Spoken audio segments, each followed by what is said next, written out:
Good morning everyone and welcome to Our Small Footprint. My name is Nissa, and if you're new here, we are a family of 8 who live off-grid in Australia.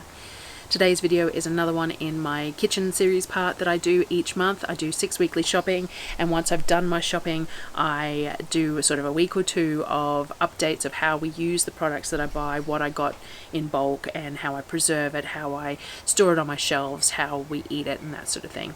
Today I finished up with all the chicken that I had bought that needed to be processed. We had chicken thighs and chicken breasts. We smoked some, we marinated some. I made some sourdough pasta to have with dinner. We made a frittata. It was a fairly busy day. Brown sugar, coffee syrup, lots of things. So come along and see what I did in the kitchen today. And thank you very much for watching, and I will see you again next time. Bye guys.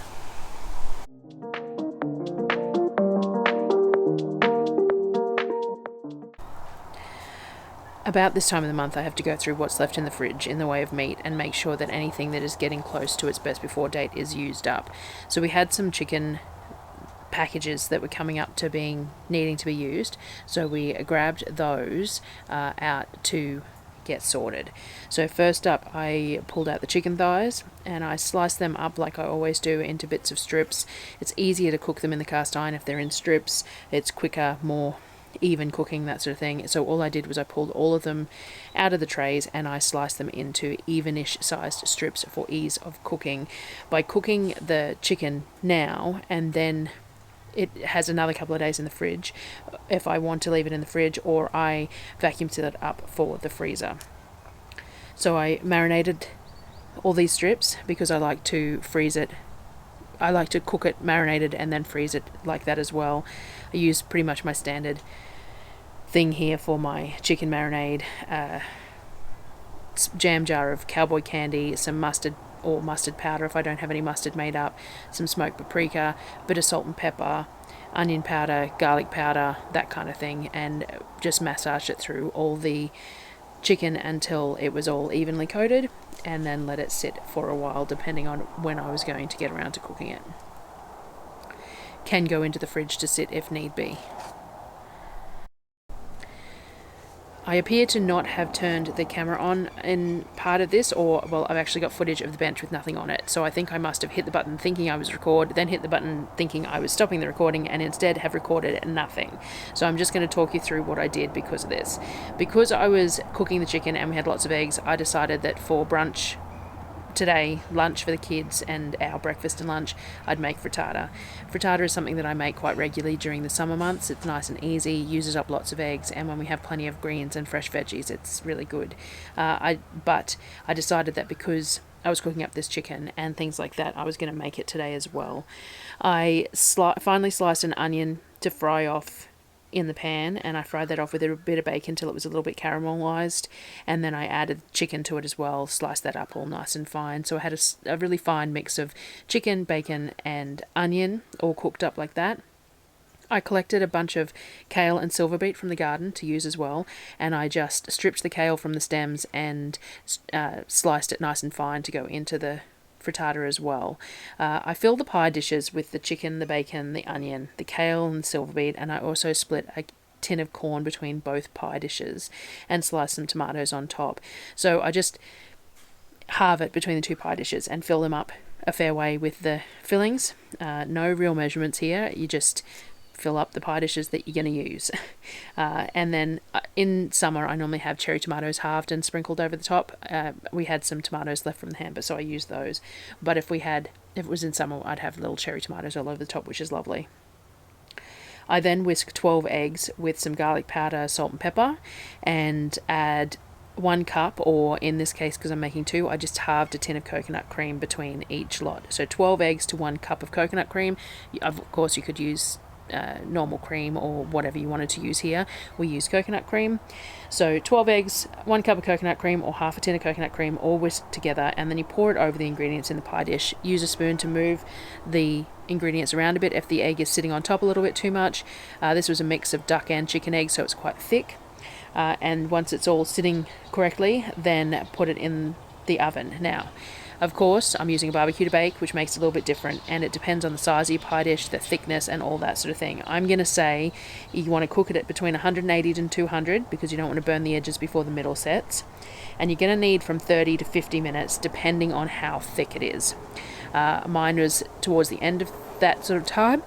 With 12 eggs and all that filling, it ends up quite dense in the middle, so it would have been close to the 45-50 minutes for me to cook mine. And I like it quite browned and well cooked. I like my frittata to be well cooked through the middle. I don't like any sort of wobbly egg in it if I can avoid it. So that went into the oven. While that was in the oven, I moved on to the next task. So I needed to make some brown sugar because I'm going to smoke the chicken breasts, and I need some for the rub in the chicken breasts. You can of course just add sugar and a bit of molasses to the rub, but I use brown sugar in a lot of things, so I make a whole jar up if I have reason to. Otherwise I just add a bit of molasses and raw sugar to things. So you put sugar and molasses in the Thermomix or a food processor or a KitchenAid, or you can do it by hand. It's entirely up to you. And you mix until it's blended, basically. You want it, I put it on reverse so that it wasn't grinding the sugar, and I just kept on going. I scraped it down occasionally. I probably put a little bit too much in this in one go. I thought I'd do a whole jar full. I probably should have done half at a time maybe, and I am pretty generous with my molasses too. I like my brown sugar to be quite dark, so the darker you want it, the more molasses you add. You just mix it until it's all blended and all evenly brown, and then put it in a jar and store it like you would any normal brown sugar. Because I'd just done that, and so I had some molasses on the bottom of the jug and a bit of sugar around the edges, I decided I'd make some more of our caramel coffee syrup for our cold brew. So to make the syrups, all we do is a 1-to-1 sugar and water. So like a standard batch that I normally do is 250 to 300 grams of sugar and the same of water. I added a little bit of vanilla in mine too. I have actually ordered some maple essence from iHerb because I needed to order some other stuff. Maple syrup has gone up a lot to buy, and the kids really enjoy it. Now, I understand that maple syrup has some nutritional benefits that sugar doesn't. There's some minerals and stuff that are in it, but at the same time it's minuscule and it's still just sugar. So I thought that I might try making myself some fake maple syrup, but without all the, like if you buy fake maple syrup in the stores, it's got a whole bunch of other stuff in it. But I should be able to make this basic sugar syrup with the maple essence. I'm going to give that a go anyway. I'll bring you along. You can put a teaspoon of glucose syrup in this as well. That will help with crystallization. I'm only making a small batch, so I didn't at this point. And you cook it for 5 minutes at 100 degrees and speed 2. You can do this on a stovetop. You just have to watch it. If you take it too far, it ends up quite thick and syrupy, but thicker syrup, and it makes it hard to blend it in with coffees, which is why I like it nice and thin for this one. You can put it into clean jars and you can process it. You can water bath can it, or you can just store it in the fridge. I'm making small batches more often at the moment, so we're just storing it in the fridge. Once that was done, I made a quick batch of sourdough pasta because we're going to have the pesto lemon pasta with some of the smoked chicken for dinner. So I did my standard sourdough pasta. I do 400 grams of flour with 3 eggs, 30 grams of oil, and 100 grams of starter. If you're not going to use sourdough starter, you just bump it to 4 eggs and it should work out fine. And I put it in the Thermomix or your food processor, whatever you want to use, and you want it till it comes into crumbles. And once it's in crumbles, you put it out on a dough mat and you bring it together into a ball. Sourdough pasta tends to look a little drier than normal pasta because as it ferments, it will moisten up. There is a full video on my channel about how I do my sourdough pasta from start to finish, so if you want to know more information, you can just look for that one. But I bring it into a ball and then I let it sit on the bench for 3 or 4 hours, and then I stuck it in the fridge for an hour to chill before I rolled it out later. This is what the frittata looks like when it's cooked, and a slice of it. So it's quite a bubble up rise. It's a good size. It's well cooked all the way through. It's nice and fluffy. The kids really love it. So I cook 2 of these, and we end up with maybe 1 or 2 slices as leftovers, but we pretty much eat 2 full trays of these in one sitting, which is great because that uses 24 eggs and whatever vegetables I happen to find to use as well. So it's a great meal, especially in summer. Nice and quick, not too heavy, but filling. The next thing I went on to was making my rub for the chicken. So I do that in just cups. I do large batch of it. So I do 1 cup of brown sugar with 1/4 of a cup of salt, 1/4 of a cup of cracked pepper, 1/4 of a cup of smoked paprika, 1/4 of a cup of garlic powder, 1/4 of a cup of onion powder, and then about 1/8 of a cup of ground mustard. You can bump I do sometimes double all the flavourings and with the same amount of sugar. It depends on what I'm doing with this rub.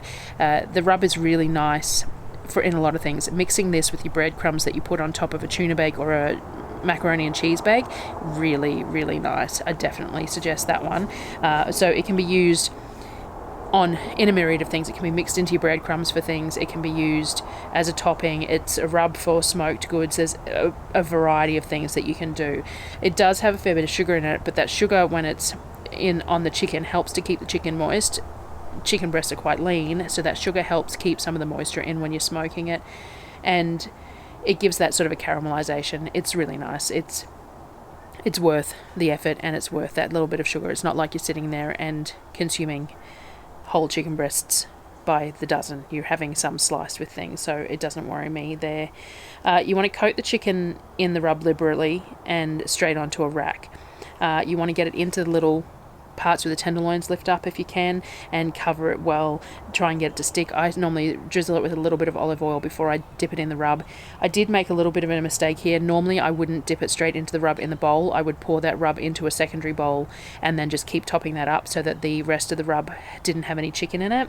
I forgot, and so I did, but it just means that the excess rub that's left I'm going to store in the freezer with a label on, and I can still use it in whatever I want to use it, so long as that item is cooked.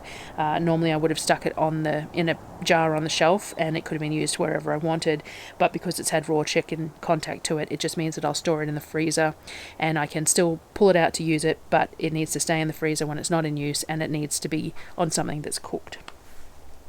It goes into the smoker as is. There was 2 trays full this particular time. I put a probe in for my Bluetooth temperature gauge thing, and you need to let it get to 76 degrees Celsius, and once it's at 76, I always put that in the biggest breast that I can find, so that I'm making sure, but when I pull it out I do check the internal temperature of a few of them just to make sure.